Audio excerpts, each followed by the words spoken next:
2 years post-transplant, battling side effects, but holding strong with no disease evidence.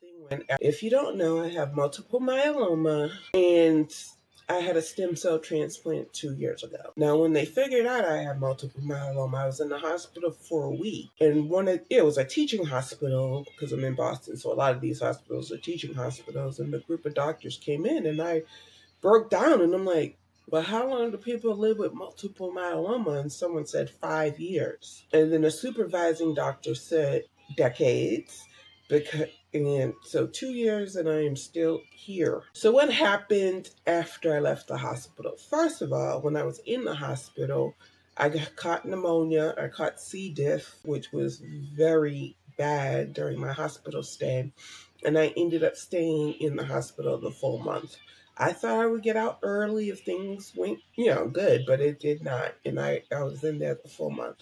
And I was so weak, I had stayed in one room the whole time. So when I left the hospital, I didn't realize how weak I was. I could barely walk up the stairs in my house. And my mother had been taking care of my autistic daughter. And it was just a lot when I came home. And I still was out for several weeks because I could catch an infection and die. So I had to stay home, and I couldn't eat certain things.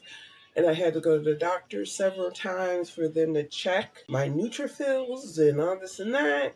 But eventually I was cleared. I went back to work. It took a while. And then because the stem cell transplant wipes you clean, I had to get all my childhood vaccinations done over again.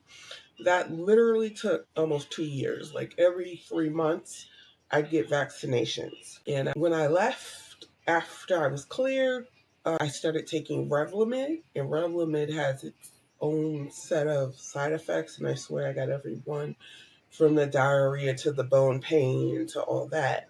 And then once a month I come in, I get my blood taken, they check, and I have to pee in a cup to see if it's in my protein in my pee to see if the myelomas come back. And thank God, no evidence of disease. I go in and I get Dara, I forget the whole name of it, an infusion once a month. And then I got Zometa. I got it every month for a year, and now I get it every 3 months, and it's supposed to help with the bones.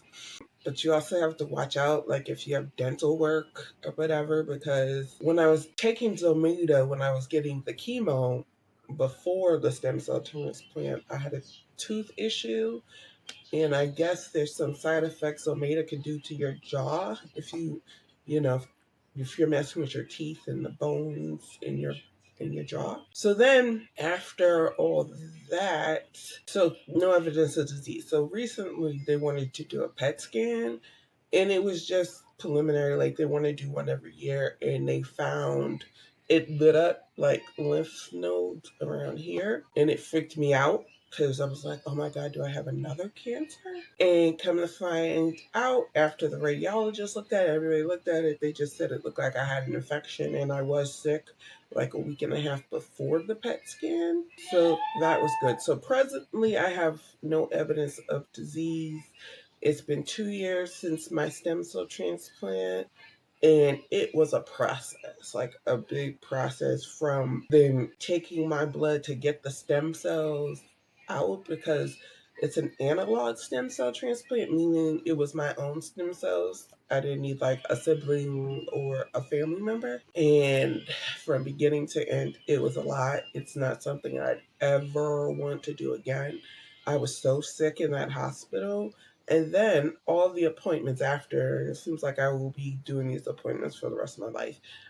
They haven't given me an end date. So as long as it's working and there's no evidence of disease, it's funny. I didn't feel sick. Like the multiple myeloma, I felt tired. That was all my thing. I thought I had low iron. I felt tired. But from the chemo to the Dara to the Revlimid, I swear I've hit every side effect to like issues with my eyes, issues with my leg, like bone pain, neuropathy in my feet. That's been going on. It comes and goes.